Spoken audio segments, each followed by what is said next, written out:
Hello and welcome back to Because This Matters.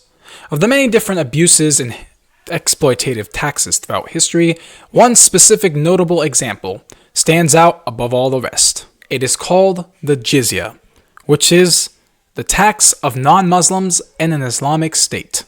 These non-Muslims have the title of Dhimmi, which means protected people.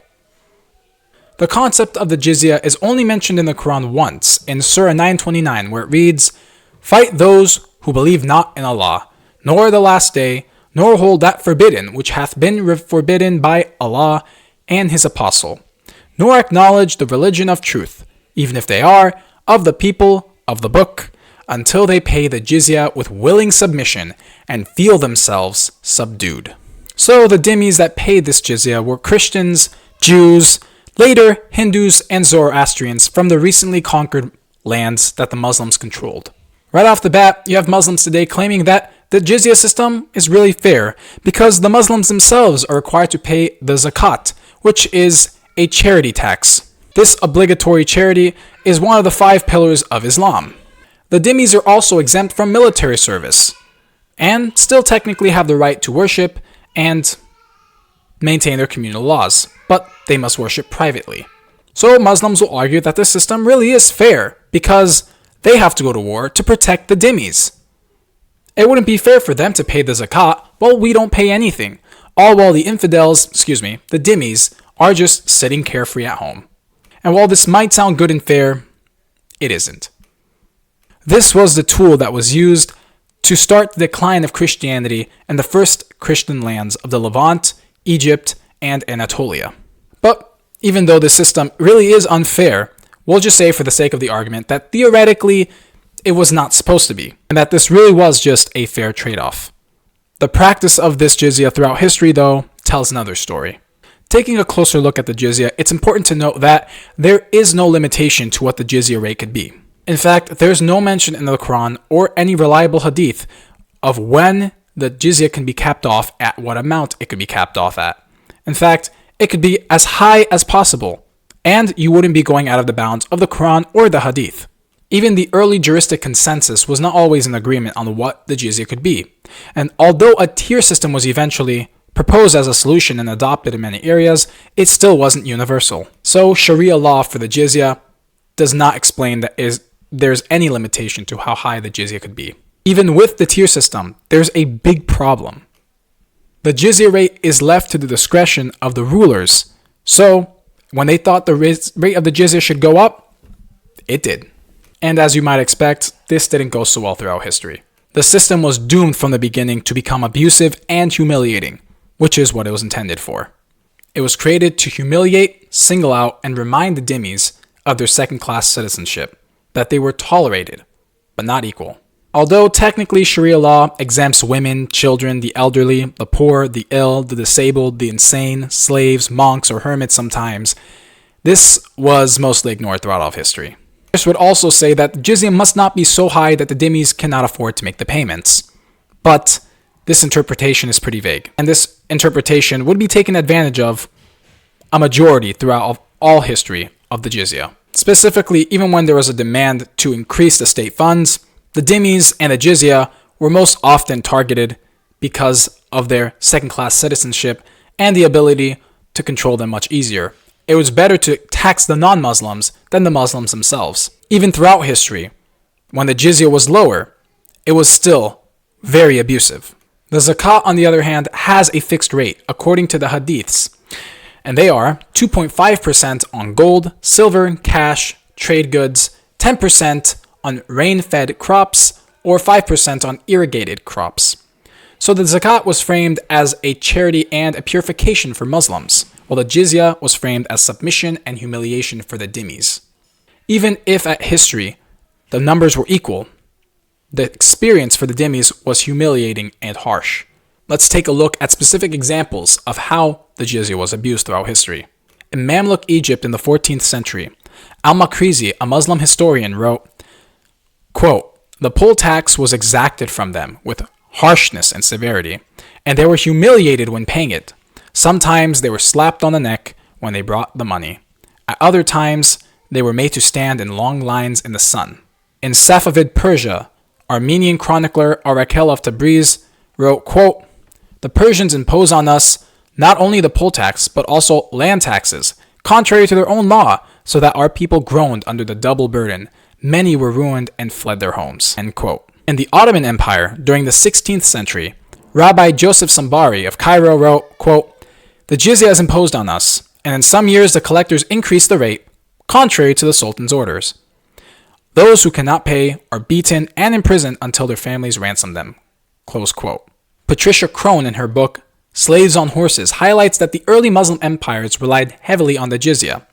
As a result, during this time there was much overcharging, double charging, and even taxing after conversion to Islam. S.D. Goitine's A Mediterranean Society, which is heavily based on the Cairo Geniza, which contain letters, communal records, court petitions, and personal complaints from Jewish merchants, rabbis, and ordinary families, and are preserved in the Ben Ezra Synagogue in Fustat, Cairo. These first-hand documents talk about how the dhimmis of the time would report demands of payment before the due date with physical intimidation. Even with conversion, many were still required to pay. Extra levies would often be imposed on top of the jizya. These levies were forced, and the poor could often not make the payments, and their inability to do so would result in beatings, humiliations, and enslavement of their children many times. Jewish merchants wrote about selling their clothes and their goods just to make the payments. The poor often wrote letters to communal leaders, pleading for relief from the crushing jizya. This was during the time of the Fatimids in the Muslim Empire. The arrival of the Mamluks after them made the situation much worse. Unbearable taxes were already raised due to the constant warfare and instability of the state. Thus, further increasing the tax on the dhimmi would result in being able to support these financial, costly wars. The dhimmis were a prime source to tax. Coptic Christians in Egypt suffered greatly during this time while paying the jizya. In Donald P. Little's 1976 article, the historical account shows public rituals of humiliations where the Copts were forced to pay in degrading ceremonies, sometimes slapped, forced to bow, or made to stand in humiliating postures when handing over the money. There was much overcharging, and many times they were required to pay double after false accusations of not making the right payment. The use of violence also was used to extract this jizya from the dhimmis. This fiscal humiliation was a way not only to get money in the coffers, but also to establish Muslim supremacy. The excessive taxation forced the conversion of many Coptic Christians to Islam just so they can make their lives a little more bearable. And conversion was often the only time and the only way to escape this brutal reality. So it's not the peaceful, loving conversion that Muslims today would like you to think it was. As a result, there was a long-term demographic decline of the Christian Copts, who went from a majority in early Islamic Egypt to a minority by the Middle Ages. Records from the time show sharp increases in conversion rates that were often coupled with the new waves of jizya enforcement. This was not just in Mamluk Egypt. Even in other periods throughout time, the rate of the jizya was often used as a tool to try and force and convert many of the Christian populations or Hindu populations or the Zoroastrians. And this is how predominantly Christian lands, slowly but surely, were squeezed into submission and many converted to Islam.